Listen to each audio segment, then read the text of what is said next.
Um,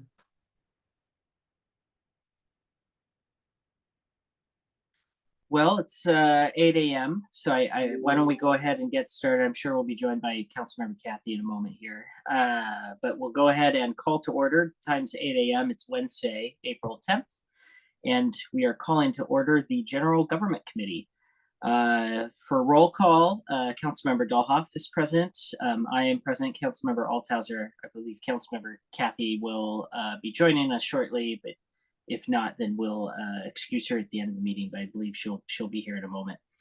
But we do have a quorum. Our first order of business is approval of the minutes from our March 13th meeting. Is there a motion to approve those minutes?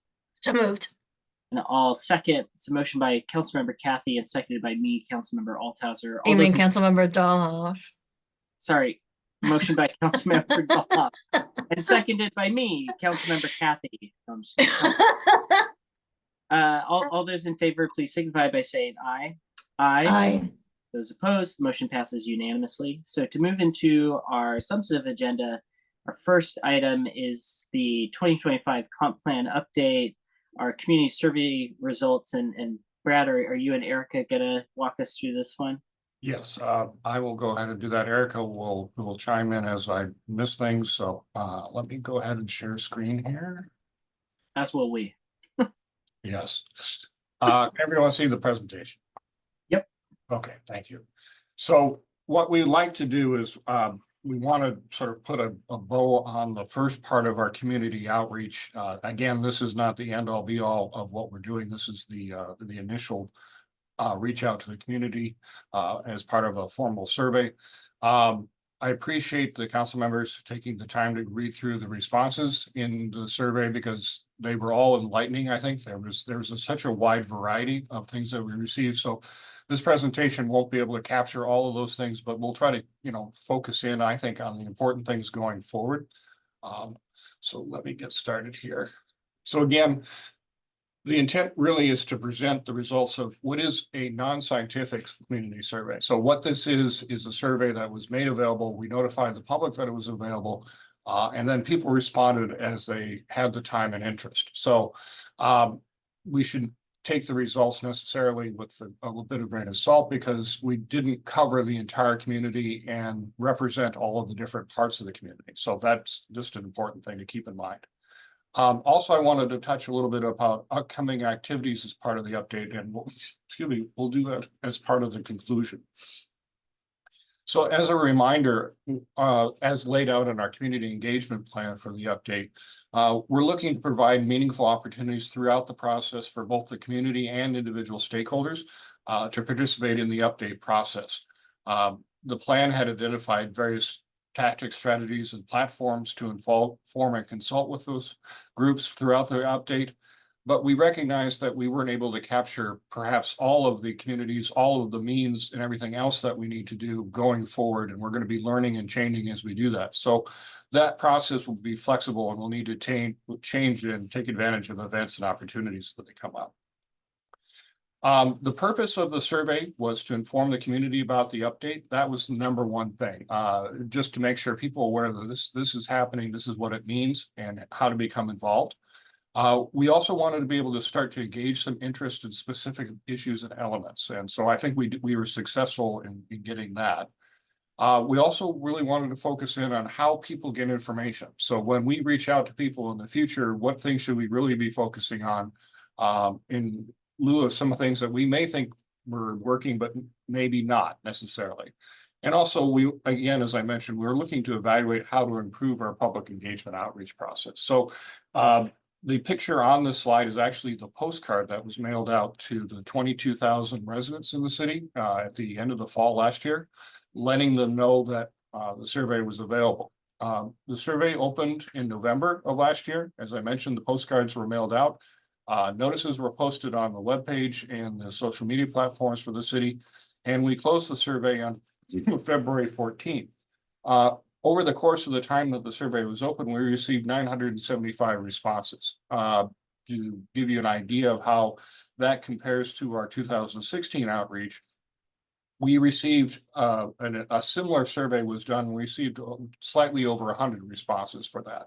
So there was a really big uptick in response rates. Now, of course, those were driven by some outside events, some other things that we were discussing at the council level. But at the same time, we were able to reach out to a lot more people than we thought we would be able. Mention again that it's a non-scientific survey, so it reflects the opinions of those who chose to respond to the survey. And any conclusions drawn from the results should really take that into account. So in terms of general demographics as part of the survey, about 80% of the people who responded indicated they live in the city. And it was a pretty wide range in terms of how long they had lived in the city. So under 5 years is 25%. And then it's pretty even, breaks out across the time. So we were able to draw in a lot of long-term residents. That will sort of be a little bit more obvious when we start to talk about where they live and everything else. But I liked the range there of the people that we had responses for that. In terms of the type of residents, I think this is an important thing to sort of compare versus what our census data set tells us. For the purpose of the survey, we had almost 75% of the people responding as owners and only 10% identified as renters. There was, of course, about 20% who didn't identify. But in terms of our statistical profile, and this is through 2023, and this is from the TRPC profile, we know our single families is about 58%, our multifamily and manufactured homes are about 42%. We know we have a pretty significant renter population also in the single family. So this tells me we did very well for homeowners, but we obviously have a lot of work to do to get the voices of those who are renting their property. In terms of work, about 40% said they work in the city and about 60% said they work outside. And then about 10% said they owned a business within the city. How that compares again with our statistical profile, again, this job data is from 2017, so it's a little bit of out of date, but we have a pretty substantial amount of jobs in the city that's almost equal to the population of the city. So I think, trying to capture also not only the voices of those who work in the city, but also those who come into work in the city is another thing that we'll need to be looking for. In terms of household income, in terms of what the survey results were, over 125%, 125,000 for household annual income was about 36% of the respondents. That's pretty high compared to what we have from the census data through 21. The over 100% is 38, and a substantial component is underneath that. So we have a bit of work to do to get to the households earning less income in future outreach efforts.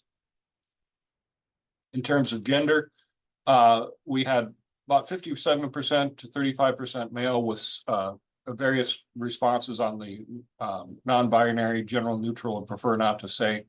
That sort of matches up, to be honest, with some of the other survey things that we've been doing in terms of response rate. But again, I think we have more work to do there.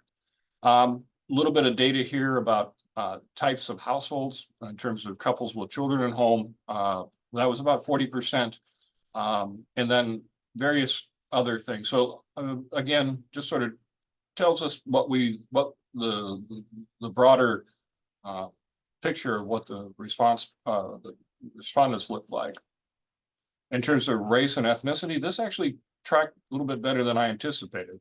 On one hand, we have the survey results on the left hand of your screen. On the right hand of the screen, you have our statistical profile through 2020. We do know we have more work to do as part of our housing outreach and specific goals that have been guidance that's been established by the state for how to deal with these things. So this is a little bit better than I anticipated.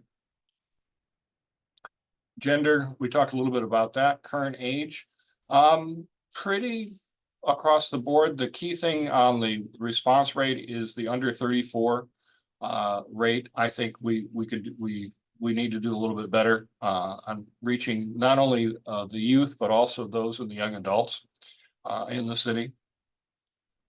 Education, not too dissimilar from the other statistics we've been seeing. College educated, college degree, pretty high, but again, that also reflects the census pretty closely. In terms of the communication preferences of what we heard from the survey results in terms of things like days and times for meetings, and this will be driving our future open house timings and so forth. Wednesday, Thursday evenings seem to be a preference for respondents for this survey. I want to let you know that as the next step of the housing work that we're doing, we are now reaching out to individual stakeholders across the board, representing various groups, those who build the housing, those who provide services for those trying to get into housing, and other groups that are important on our continuum of support for affordable housing and homelessness. And I expect that we'll have some different results depending upon the audience we're trying to reach. So this is sort of a general suggestion, I think, for meeting times. We recognize that having one meeting in the evening is not going to meet the needs for everybody. And so we're going to be looking at other opportunities to make sure we can cover as many different audiences as we can.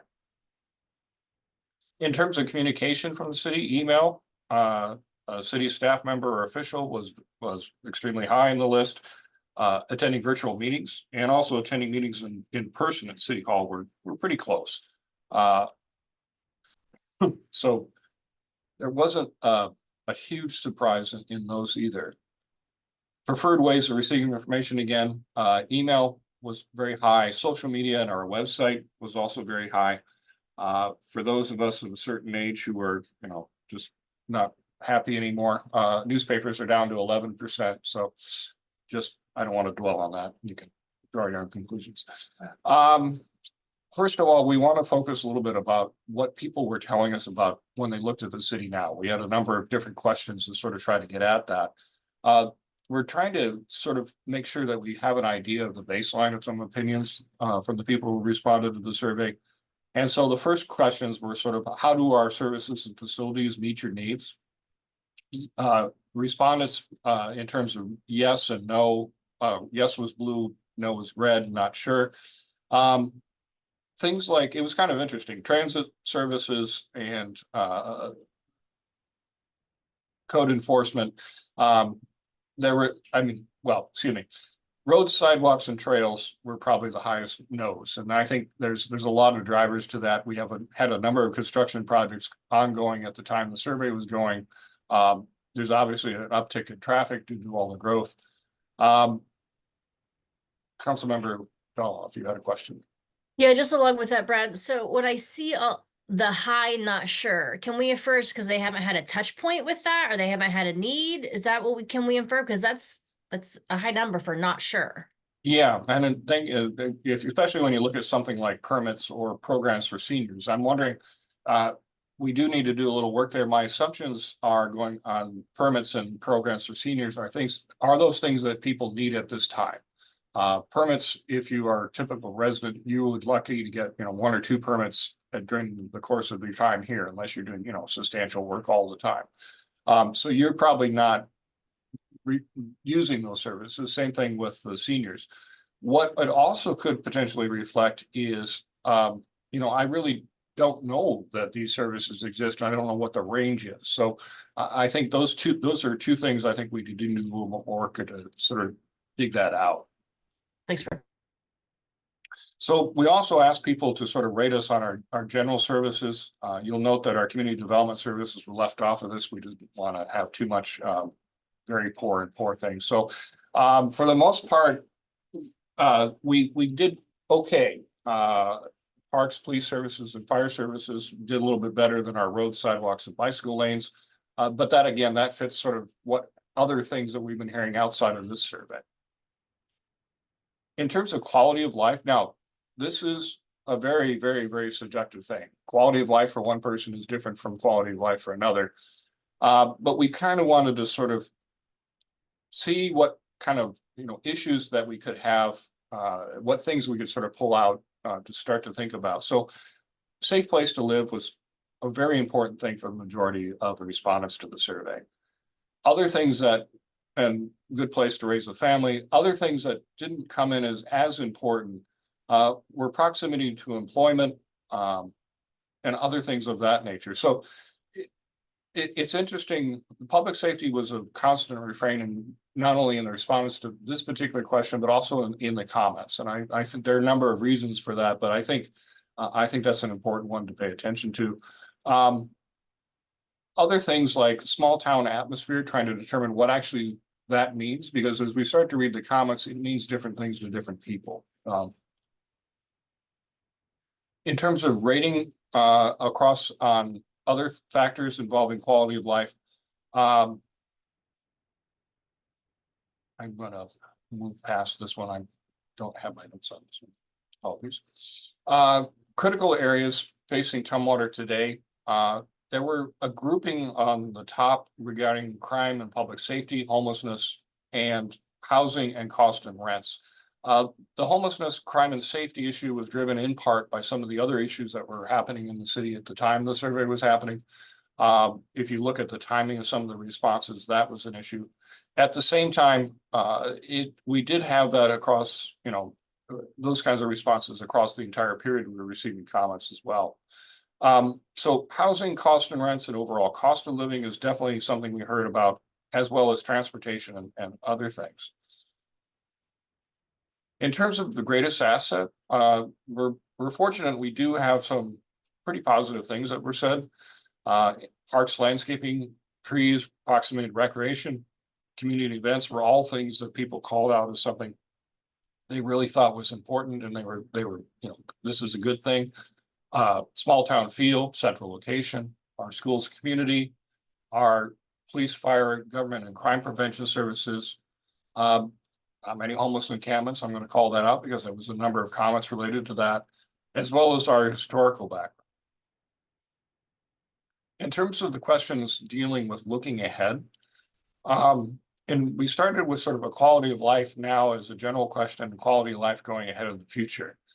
Currently, quality of life, for the most part, the respondents thought it was about 72% thought it was good or excellent.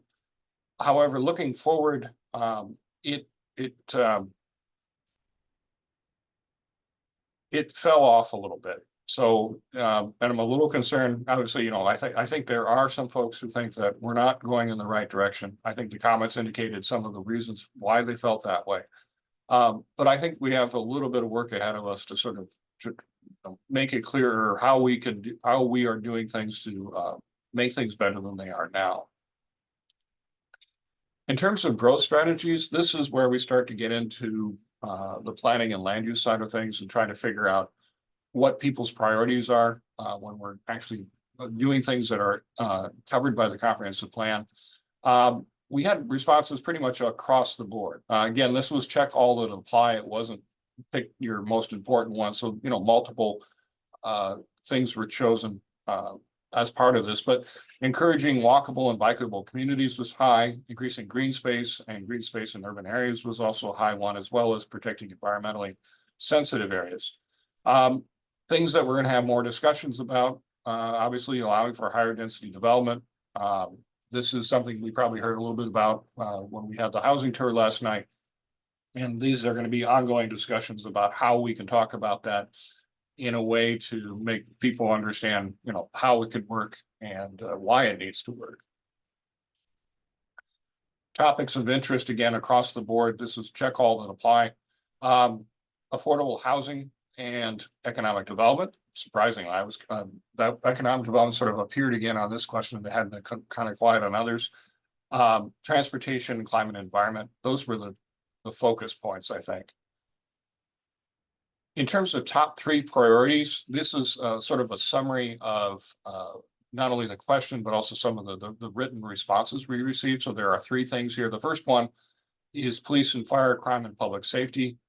We received a number of comments about reducing homelessness, prioritizing public safety and reducing crime and drugs, hiring more police and firefighters, also creating more programs for the homeless, as well as special needs or families in needs, maintaining a clean city and improving schools. So I'm not sure if the school districts will let us work on their schools, but I think it's important also as part of that conversation to, let people know if there are concerns about particular things, who they need to go to on the government side to talk about those things. Second one was housing. Hey, Brad, quick question on Right. that. Yeah. For your example with like the school district, we've talked about how we can better engage and build that relationship moving forward. Is this something that like this is shared with the school board? Yeah, I think it would be appropriate to do Okay. that. I think, obviously with all the caveats that we made, that obviously Right. it's just it's a non-scientific survey. It's a who responded. Here are some of the voices we heard. It's not necessarily everybody in the community, but yeah, I think that's important.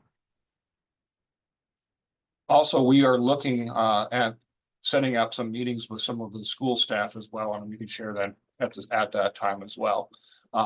So I think that's probably a good thing to be as a conversation starter.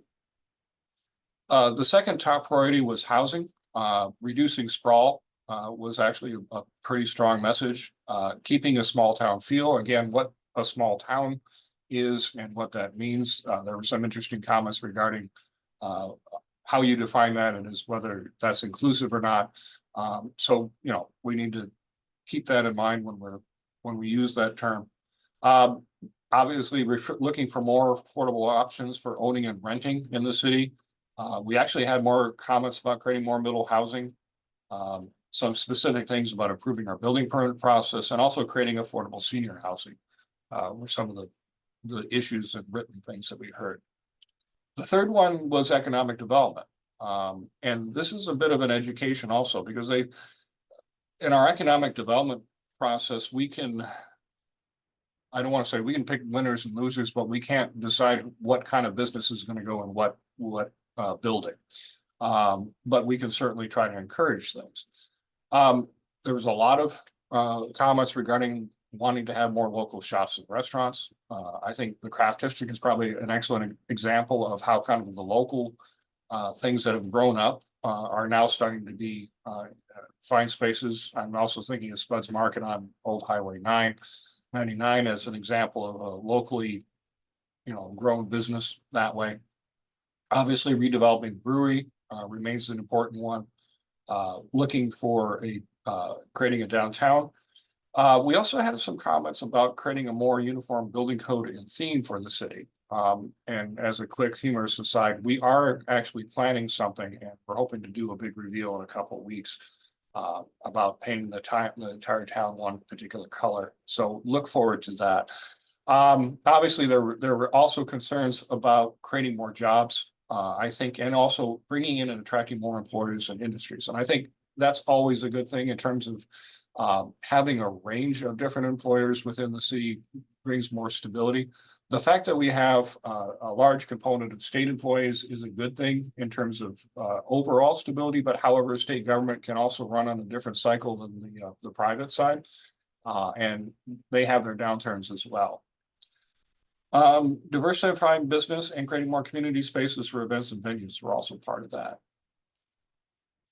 We asked specifically about how concerned were people about housing, and this was give us on a scale of 0 to 10, where 0 is not a problem at all, and I apologize, the presentation is not correct, and 10 is a crisis. We had about an average of 5.5, meaning it was interesting comparing this to some of the comments we got and the other things across for the other questions, because it was clear to other, as when we're starting to get into some of the details. If a particular person's situation was, I have somebody in my family who likes to continue to live here, or I'm trying to find, an affordable place to live, that became a much higher issue. If you have housing right now, or say you own your own house, there's less of an, potential interest to see this as a crisis. So we just needed to take this and then compare it to some of the other results we heard from the survey. In terms of housing and services across all stages of life, I think this one points at the need for us to do a little bit more work. And why I say that is I'm looking at this last column, the nearly 25% saying not familiar with what we offer. So I think we need to, on the staff level, to do a better, presentation across, what particular age groups, what kind of housing is probably more appropriate for each of them, what we currently do and what we probably need to do across those areas, because, it's just sort of making sure that people understand if you want to stay in the community for most of your life, you may not want to stay in, renting initially or owning a house that's big enough for a family during the course of your entire time here. In terms of concerns about housing, again, similar results: cost too much to buy a home, or rents are too high, increasing too much. Those were by far the highest. Lack of available housing also. Not as much in terms of lack of available housing as key reason for homelessness. So that's interesting, but again, we'll tracking that across the other survey results is also enlightening as well. In terms of some of the written housing considerations, there's a few of these and I kind of want to touch on these because I think it covers a lot of the things we probably talked about last night and we'll be continuing to talk about. There has been a number of concerns about high density housing, schools being crowded, lack of infrastructure and population growth. And I think we need to be upfront about what that means and what kind of changes would need to occur and all those kinds of things and what are the impacts from those things. There are some regulations there. People wanted to obviously protect the property taxes. They have some concerns about short-term rentals and private companies purchasing housing and using them as rentals. Things about controlling rental market prices, capping interest rates and so forth. As you know, our ability to affect and regulate rental prices and housing prices is none. That's not our job, not what we can do. However, what we can do is look for ways to encourage, if active use of housing, and I don't think we necessarily short-term rentals. If that becomes more of an issue, I think that's something we should certainly look at. What that is basically is if it's taking housing stock off that could be used for people who are living here the majority of the year and using that as a commercial business. So trying to figure out how that works and whether that's an issue is something we're paying attention to. Brad, can I ask a question about the second bullet here Yes. For controlling the rental market and prices? I read some of the comments to mean that they're concerned that we aren't doing enough to control the rental market and prices, or is that a concern that we're meddling by controlling doing things like tenant protections to try to control the rental market? I would say in terms of the responses for the people who responded to this survey, I think it was more in terms of rental prices. There was obviously some comments regarding concerns for the mom and pop rentals markets and other things. What can don't kill the golden goose by trying to regulate some of the bad actors with some of the comments that we had. But I think the majority of that was just sort of concerned with the rental prices themselves and how to deal with that. Okay. We also had some comments regarding anti-growth and development, keeping single family neighborhoods as single family. Don't build apartments was some very strongly worded thing. And actually the interesting comment that you provide more housing, it doesn't solve homelessness. It doesn't solve it by itself, but it's a very important component. So obviously I think we have some more conversations that we need to do about that. There were concerns about overcrowding and traffic. There was a desire to see lower impact fees, streamlining our permitting system, stop raising our property taxes, incentivize more affordable housing, providing more facilities for behavioral health and treatment, and look at affordability across all income and age groups. We actually had a number of comments about that. There was a specific question in the survey about what do you want city leadership to hear? And what we heard was that we had 227 responses. We attempted to try to summarize that and we gave up. Because to be really honest, they were all across the board. And I encourage you to take a look at the section that I called out here of the questions if you haven't already. But I think it's kind of an interesting snapshot across an interesting portion of the community, just to see what they want you and also the planning commission to hear as we're going forward as part of this. In terms of our response rate, as I mentioned, we've received far more than we anticipated, really far more than anticipated. So we're actually grateful for the number of responses received. We talked a little bit about the survey in 2015, but again, I think having this online versus the 2015 was entirely pick up, fill out a form kind of thing that was done, pen and paper. I think having this available on the website and having people be able to go through that was probably a little bit easier to get and get responses.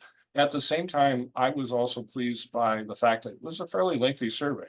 So we had a lot of folks respond and also put in a lot of effort in time to respond to that.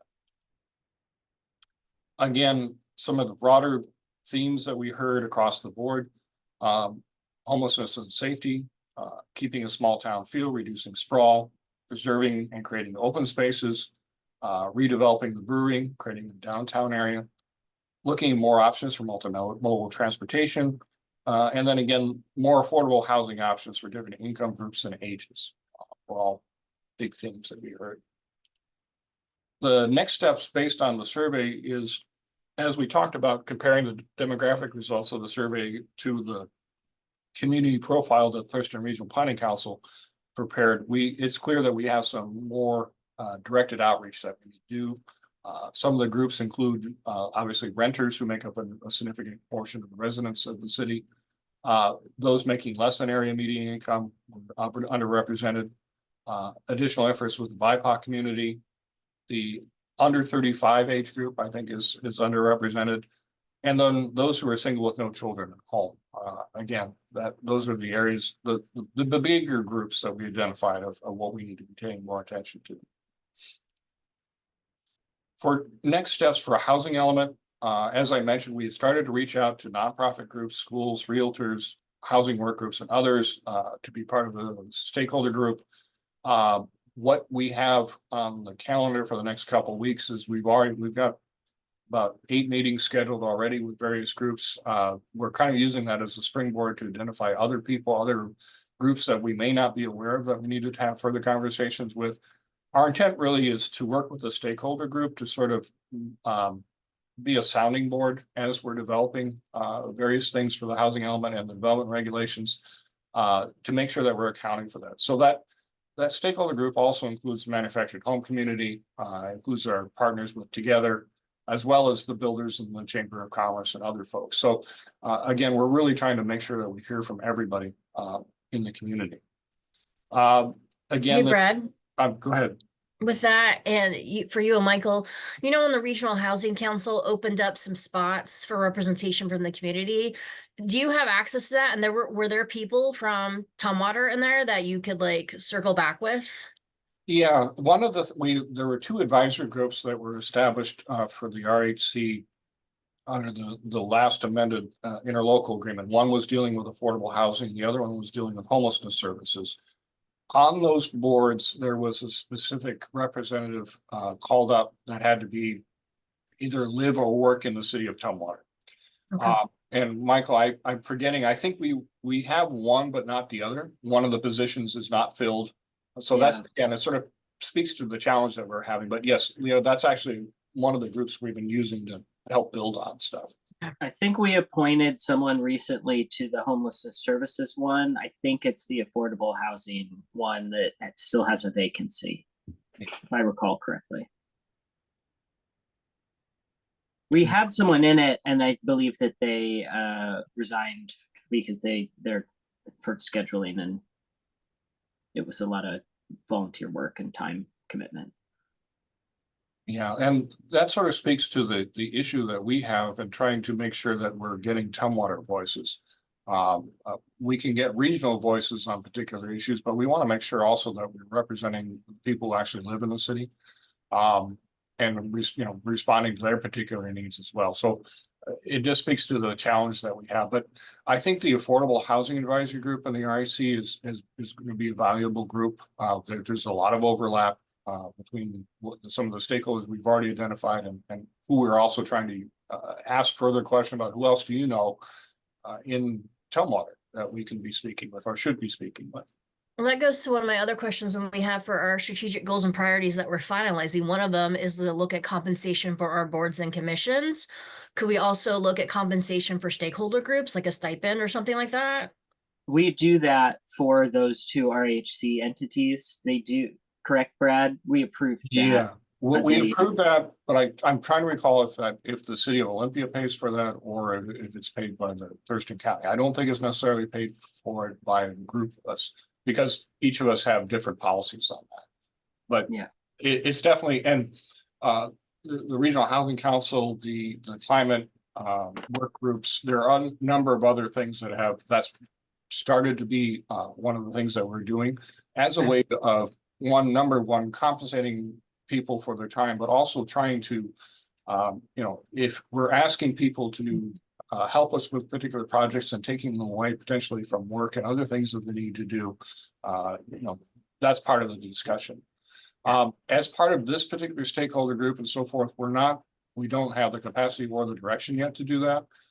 So I think that's still subject to further council discussions about what that could look like. Okay, thanks, Brad. So I also want to touch briefly on some of the upcoming events. We had our tour last night for the housing. August 13th, we'll do a similar tour on the transportation side. Mary Heather and our transportation consultant, Farron Pierce, will be leading that effort. Again, I think based on some of the discussions that we had last night, we were always looking for other opportunities to bring in real examples or go out to real examples. Because I think that really helps sort of tie all the words into what this actually could look like. So we will look for more opportunities for those kinds of things.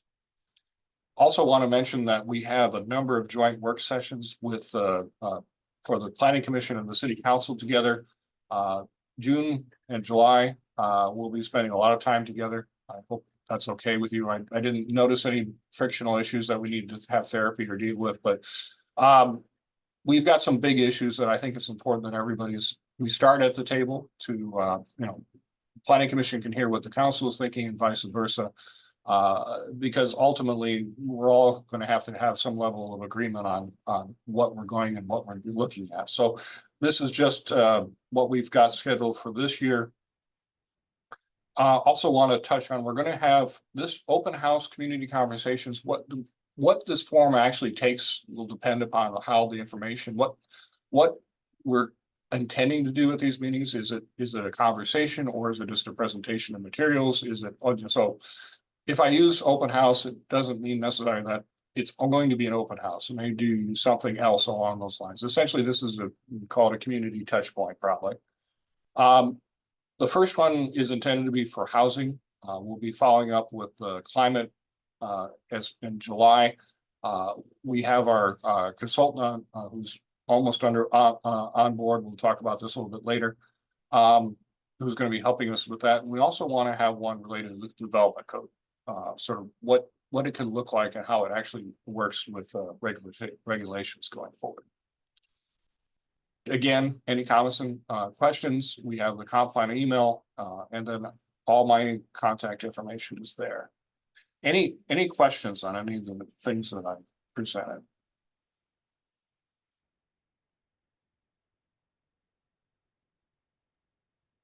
Yeah, comments or questions?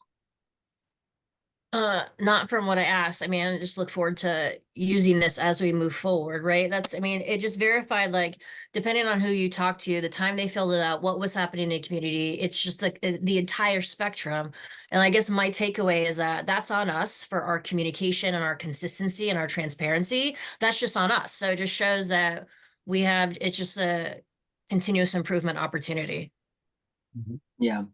I agree. And I think about like some of the opportunities yesterday to look and see at what some of these, particularly as it pertains to housing, like what some of these options actually physically look and feel like is so important, because when you get a lot of significant responses that say that density is concerning, but then you also get a response that says that sprawl in rural areas is also concerning, that those are two fundamentally difficult to reconcile positions to have simultaneously, because if you want to reduce sprawl, the way to do that is urban density in places where it makes sense. So I think that some of that is probably emanating from, what we as a council can do better in terms of working with the community on showing and establishing, this is what it looks like, as opposed to a preconceived notion that some folks might have about look and feel, and a lack of confidence that we're planning for the transportation impacts associated with certain things. So evidently a lot of work to continue to do, but also really incredibly valuable feedback to have. And I'm really excited that we did have that many responses. And I think you're right to highlight the lack of tenant responses. It's going to be more difficult to get that category of population to respond, but also really important that we try to keep reaching out. Is this going, or is there a plan to, I would imagine that, the general council would also be interested in hearing a lot of these responses and stuff. Is there a plan to bring this to a work session at some point? We hadn't planned to or scheduled one, but we could certainly talk about it. If you think it's something that the other council members, as part of a work session, would like to hear something similar on those lines, we could certainly do that. We could also obviously provide them with the materials that we presented with you in terms of the presentation and the staff report, as well as the survey results themselves. I think it'd be beneficial. Because I know when I first read the results, I focused on certain ones and I had to go back again and realize, oh, it's both, right? So I think it would be beneficial especially with your slides, sharing what you're inferring from it, what it means. I think it'd be helpful. Yeah, we could certainly do that. Now, again, everything that we have been talking about up through today has been posted on the website under the update page. I apologize. I think I do still need to update the stuff that we presented last night, but we do have all the survey results and that up there as well. So we'll look to do that.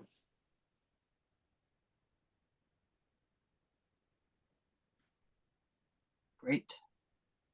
Well, thank you for that presentation again. We've kind of touched on it a little bit already, but the next item on our agenda, if there aren't any other questions or comments, is follow up from our housing tour that we did last night. Yeah, I wanted to give the opportunity for the council members who were at the tour to have a little debrief on now that they've had a night of sleep after the excitement. If there were specific things that you heard, or concerns, or things that you want staff to know about as we're going forward, dealing with these issues, I always want to make time available to hear that.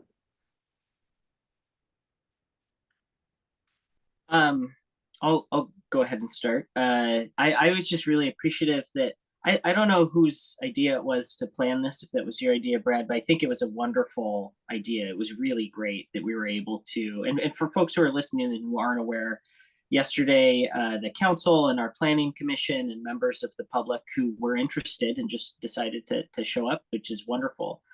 We all kind of got together at City Hall and then took a couple parks and recreation coach vans to different parts of Olympia as well as Tumwater to look at different housing options that are available in Olympia, and then also look at what we have in Tumwater, sort of in anticipation of some changes to our housing element code within our comp plan that are going to be forthcoming later in the year. Some of the things that really stuck out to me, in particular, I think, were the triplexes on Tumwater Hill. We looked at a development that had, I don't know, what would you say, maybe a dozen or so buildings, each of which had three-story units in them. And basically just kind of walked around the neighborhood and got a feel for that type of density. the question that I sort of had, so we obviously were already able to build that under our current code, but essentially the changes that the state law has made would allow that kind of development in most areas of the city. Is that correct? Yeah, that we Yeah. would have to update and change the development regulations to reflect what the state law would allow. What the state law would supersede our code if we don't make those changes. So that's another thing to keep. Yeah.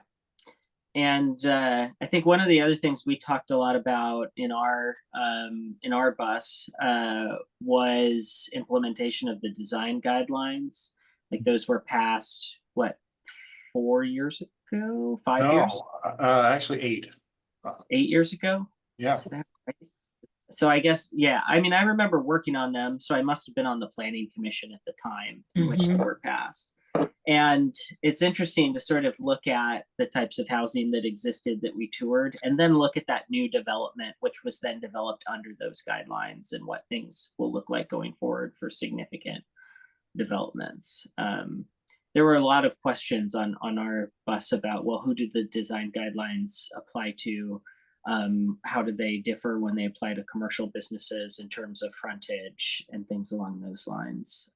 So I think that we opened a lot of eyes for folks who are on the bus. I was definitely talking to a couple people who had, you know, I don't think I'd be mischaracterized if I say that we're a little skeptical when they hear the term missing middle, partially because of the public conversation that happened in Olympia and some really strong feelings that were held during that conversation.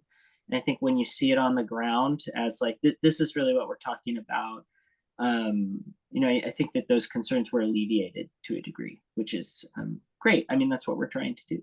So it's very positive.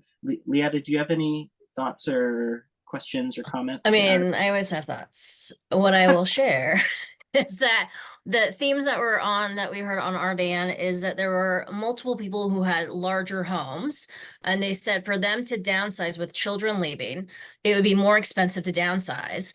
And so the positive of that is because now their kids can't find housing, so they move back in. So, right. And I was like, man, so they can't open up space for a family to fit their needs. So they have to stay there, and then their kids can't find housing. So they're there. So that was a theme of multiple people. And then one person like found a starter home for over $400,000, which blows my mind. And that's a starter home. And they're like, I'm not leaving. Like, where am I going to go? And then also, I think just because of my personal lens of what I'm dealing with caregiving for a family member is when we are out, I'm always looking at accessibility or just people with different mobility needs, or if you had surgery, right? And that we're building up. And then one of our planning commissioners talked about when they grew up in New York, instead of like your brownstones going up, it was like the whole floor. So how do we like incentivize horizontal development instead of vertical, right? But it still goes up. So all these things came out as like, how do we keep all of our community members with a quality of life in Tumwater at whatever age they're at? And I like the example we were at over in Olympia, where there were the smaller homes, there were the duplexes, there were the triplexes, but that's where it goes back to our design guidelines that you're like, oh snap, I didn't even realize that. Or in the area where Michael used to live, that unit that was actually 7 units that you couldn't even tell. And I think that's where it's going to be important to show like we all deserve a space in our community. And so how do we design that where we're still meeting the density? I mean, I know, so it's very eye-opening. I think a lot of people are like, oh yeah, this could work. This can work because it already is working. Yeah. Yeah, I So think when we update the element, does updating the comp plan include changes to zoning, or is that a separate legislative action that will also have to take corresponding with updates to the housing element? yeah, it will be 2 separate ordinances, one dealing with the comprehensive plan and all of its elements, and then the other dealing with our regulations. However, all of that work is, it's required to be done at the same time, essentially. So we'll be carrying both of those forward. Those discussions, obviously, as we're developing, but also in terms of the ordinance adoption process, will sort of alternate in terms of our schedule, how we're doing that. The intent really is to have both the policies and the regulations done at the same time. which we're aiming to do that before the end of the year. End of 25, yes. Yeah. You know, the really, when we talked on the staff level, what we wanted to do to start the discussions, was, it was very clear that we all said, no, we need to root it in concrete examples, before we get into words and policy. Because it's a lot easier to talk from examples than, you know, go the other direction. So that was a huge component of that. I really want to shout out, to Erica. She did a lot of work in putting this together. She's the person who identified all the places that we stopped at, put all that material together. Also like to thank again, Mike and Alex for driving us and getting us back. All of them. Though had- Alex almost did hit someone. I He mean, did, but it was intentional. right, I mean, I saw. Yeah, well, the interesting thing is the gentleman at who's the planning, well, you know, Tim Smith, who used to be in my position at the city, we almost hit him. No, we didn't. We stopped for him on the crosswalk, but I had let him know a couple days ahead of time we were going to be crossing the border, and he was a little bit shocked by that. So I'll reach out to him today and talk to him. Great. Well, yeah, thanks again. And also I just echo your thanks to Erica for putting that together. I think it was a really wonderful event. It was a great tour. So Yeah, she's a rock star. all around. Our next item on the agenda is a service provider agreement regarding the climate element of the 2025 comp plan periodic update. Brad, I think you're helping us with this one too. Yeah, so we have the grant approval in place for the money that's coming from Commerce to help pay for this. We've gone through the RFP process and identified EXP as the consultant we would like to work with on all the climate element updates. And what is part of the request is to have the General Government Committee place this on the consent calendar for next week with the City Council. It includes the service provider agreement, scope of work, budget, and everything else. About 319,000 of this will be coming. Will be paying for the contractors from that grant, so it's entirely grant funded, and it will be covering a pretty wide range of things, including in terms of community involvement and outreach to various communities, as well as all the work that we need to do to sort of transfer the Thurston Climate Action Plan work that we've done into a formal element that's now required for the state. It's pretty straightforward. Leah, did you have any questions or anything before we No. take action? This seems like one that's fine for the consent calendar. It's grant Yeah. funded. It's just authorizing to work with. Okay. So I would entertain a motion to place the service provider agreement on the April 16th, 2024 City Council consent calendar with recommendation from the General Government Committee that we pass it. So moved. There's a motion by Councilmember Dolphin, I'll second. So it's seconded by Councilmember Althauser. All those in favor, please signify by saying aye. Aye. Those opposed, motion passes unanimously. Great. That brings us to the last item on our agenda, which is another service provider agreement. This one is regarding the transportation plan for the 2025 comp plan periodic update. Yes, similar to the climate one, we have completed the grant with Department of Commerce. We went out for an RFP and we, as part of the RFP selection process, we selected Fair and Pierce to help us with the update for the transportation plan. In this particular case, we're pulling from two different pots of state funding as well as our general fund for completing this work. The first part is we had a $125,000 periodic update grant from Commerce. We're going to be using 100,000 of that for the transportation work. The remainder will be used for our economic development plan update.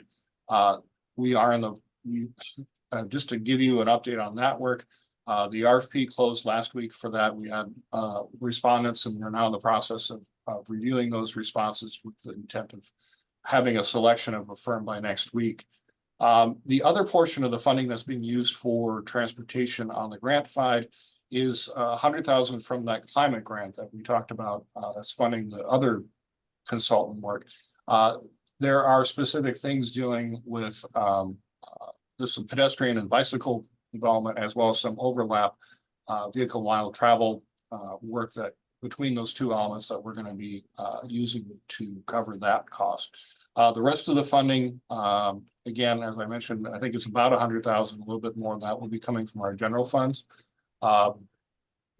Just a little bit background on the transportation plan. We haven't updated this since 2016, and we don't really have a bicycle or pedestrian plan to begin with. So we're going to be developing a brand new element as part of that. Obviously, we've seen a lot of growth in the city, so this is an important part of trying to figure out what we have and what we do going forward. So is there an idea of, we're using some partial grants to cover this. Is there an idea of potential cost from the general fund for what we sort of expect that will total? Yeah, I'm pulling up the contract as I'm mentioning that. I apologize. The one that I included doesn't include that. So if you give me a moment, I'll find that. But if No worries.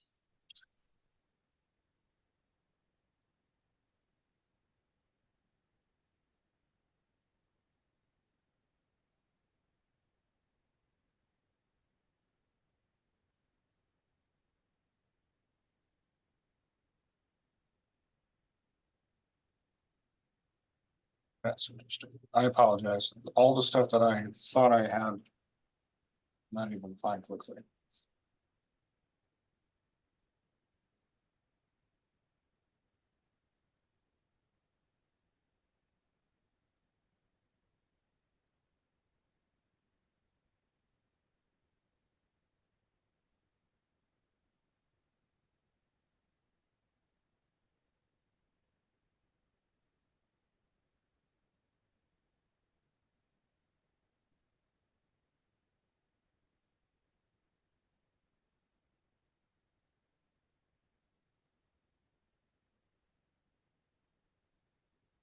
I am very sorry. I don't have the total.